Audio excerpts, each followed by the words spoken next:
Di mana berdirinya? Berdiri sini aja, Prof. Ya. Ini ya.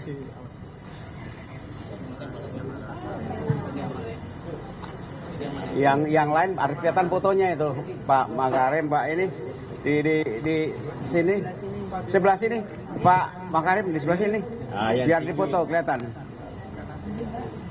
Foto berbicara kan, nah gitu.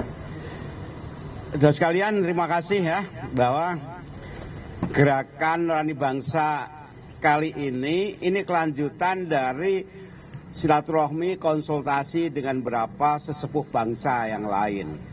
Kami pernah ketemu Pak Wakil Presiden Ma'ruf Amin, kemudian Pak SBY, kemudian pernah ketemu juga kami dengan Ketua KPU, Bawaslu, dan kali ini dengan Pak Yusuf Kalla.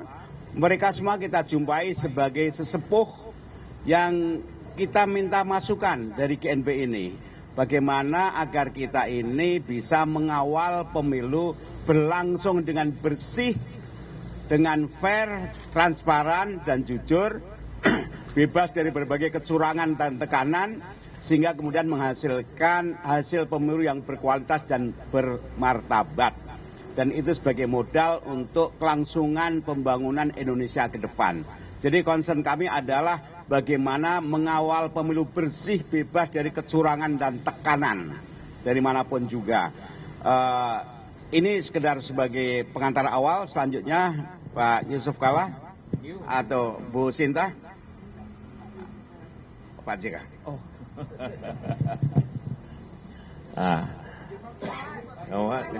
Apa? Ini Pak. Pak Kardinal ikut nih, Pak Kardinal. Sini nih nomor Pak Kardinal sini, jajar saya. Nah, Ya. Yang punya gereja nih. Ya. Jadi terima kasih semuanya dan terima kasih kepada Ibu Sinta dan Ibu Bapak-Bapak dari Gerakan Nurani Bangsa. Kenapa ada Gerakan Nurani Bangsa?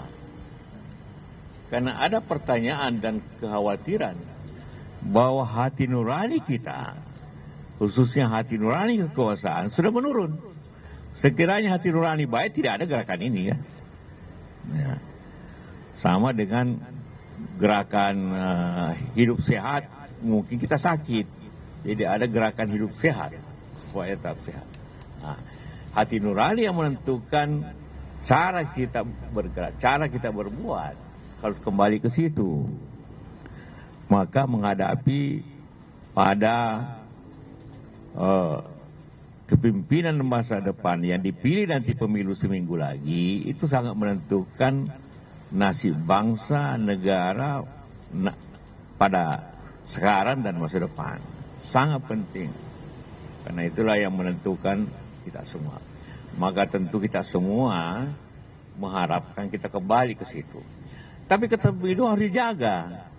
Nah, tidak banyak waktu lagi untuk menjaga itu.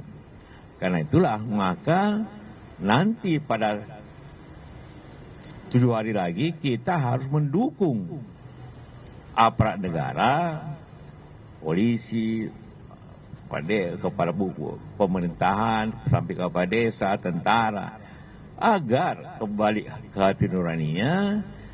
Jangan ada yang coba-coba mencuri hati nurani rakyat. Karena suara itu kan dari hati nuraninya. Jangan ada yang mencuri. Nah, karena ada yang mencuri, bukan suaranya Prabowo, bukan suaranya Anies, bukan suaranya Ganjar dicuri, bukan. Suara rakyat yang dicuri kalau tidak sesuai hati nurani. Karena itu gerakan ini menyampaikan itu. Apa yang dibuat dalam 10 hari? Agar seluruh masyarakat, mahasiswa, jamaah masjid, jamaah gereja, agar turun serta untuk menjaga agar jangan terjadi pemilu yang kotor. Karena itu harus dijaga menjadi pemilu yang bersih. Semua kita wartawan harus bergerak agar terjadi pemilu yang bersih, sehingga tidak terjadi masalah di kemudian hari. Dan kita memilih pemimpin yang bersih, karena hanyalah pemilu yang bersih dapat memilih pemimpin yang bersih. Kalau prosesnya salah, maka pemimpin yang dipilih juga salah. Jadi kita harus menjaga proses yang bersih untuk mendapatkan pemimpin yang bersih untuk sekarang dan masa akan datang. Itu minta maaf pembicaraan hari ini, dan semua kita mendukung pemilu bersih. Itu saja upaya kita seminggu lagi, karena saya kira semua orang sudah hampir menentukan pilihan. Ada pertanyaan? Ya. Dari mana? Natang dari Kompas.com, Pak. Ya. Mas ya, ini saya ini tadi selain pembahasan soal pemilu yang bersih itu, ada juga nggak kekhawatiran yang disampaikan terkait dengan pemberian bansos akhir-akhir ini, karena ini kan sudah masif dilakukan oleh presiden dan lain-lain, itu gimana Pak? Ya, itu memberikan bansos dalam keadaan rakyat susah itu benar.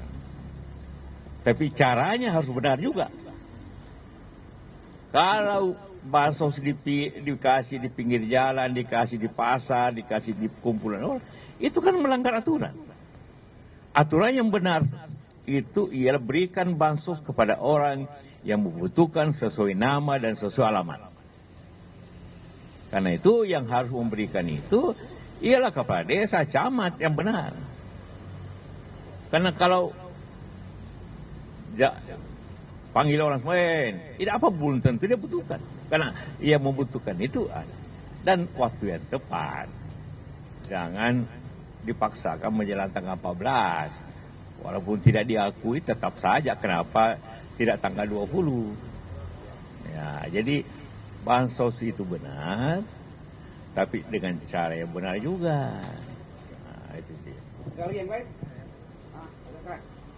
Saya ambil dari IDSN, itu terkait pencalonan harus dilakukan secara benar, gitu ya tadi sama Pak JK. Saya ingin menanyakan terakhir DKPP memberikan sanksi etik kepada ketua KPU terkait pencalonan Gibran. Bagaimana Pak JK memandang?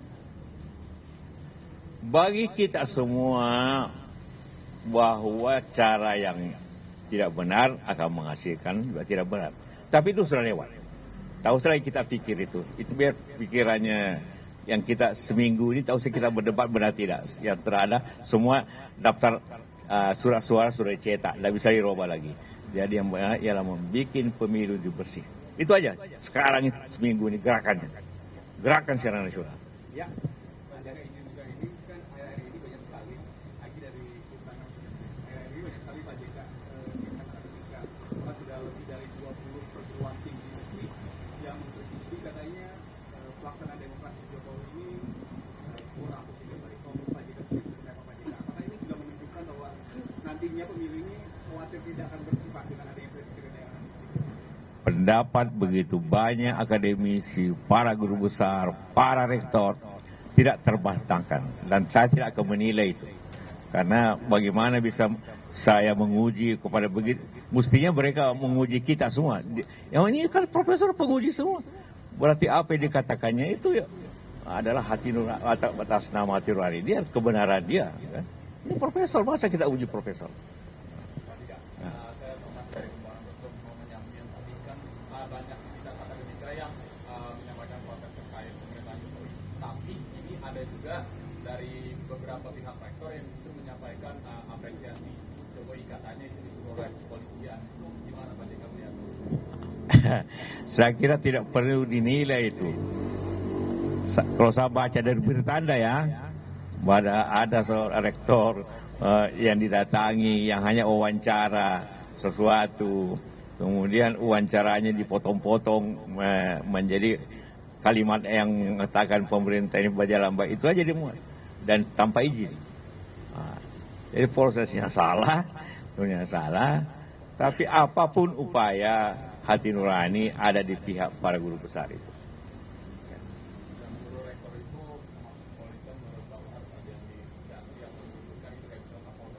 Seminggu ini tidak bisa lagi ganti pengganti.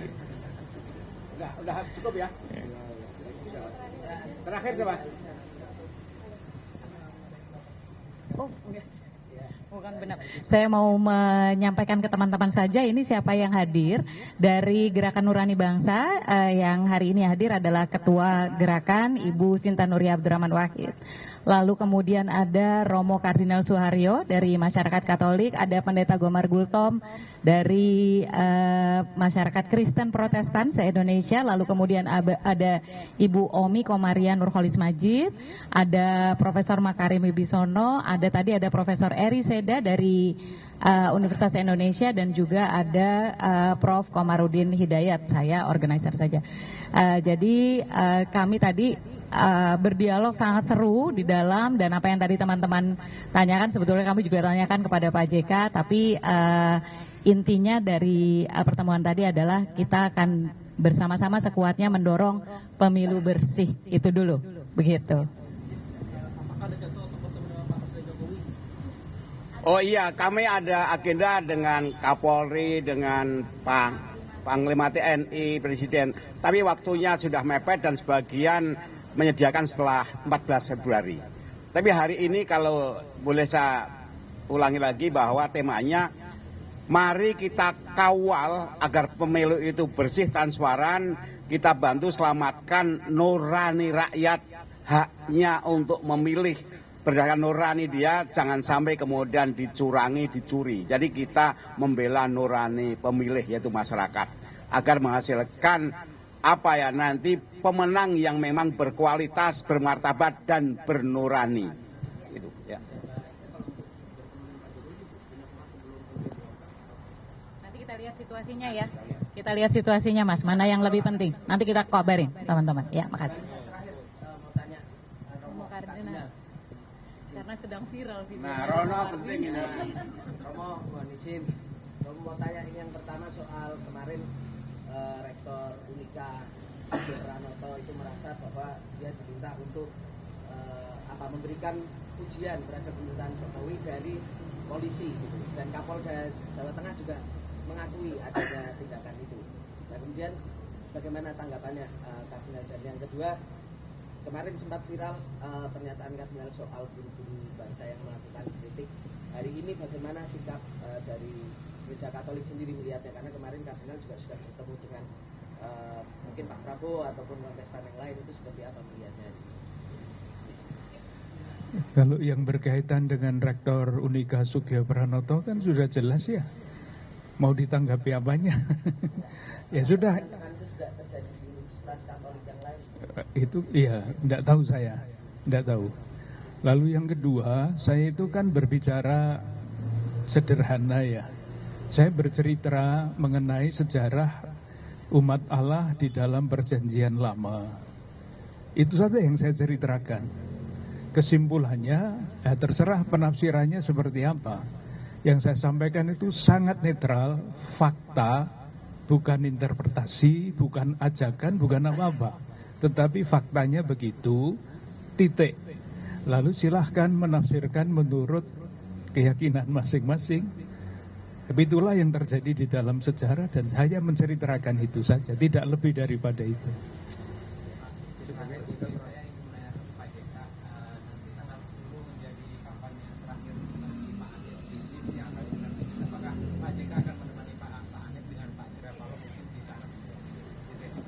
Ya nanti kita lihat pada waktunya. Itu di luar sudah, ini luar agenda Gerakan Nurani Bangsa nanti dengan Pak JK. Agak colongan dikit.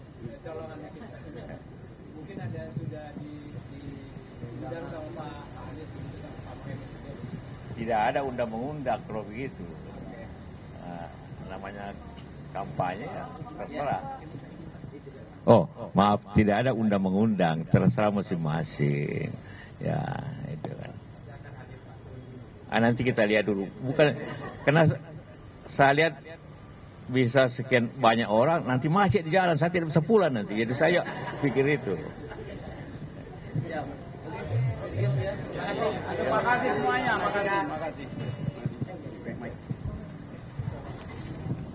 Ini mic siapa ini?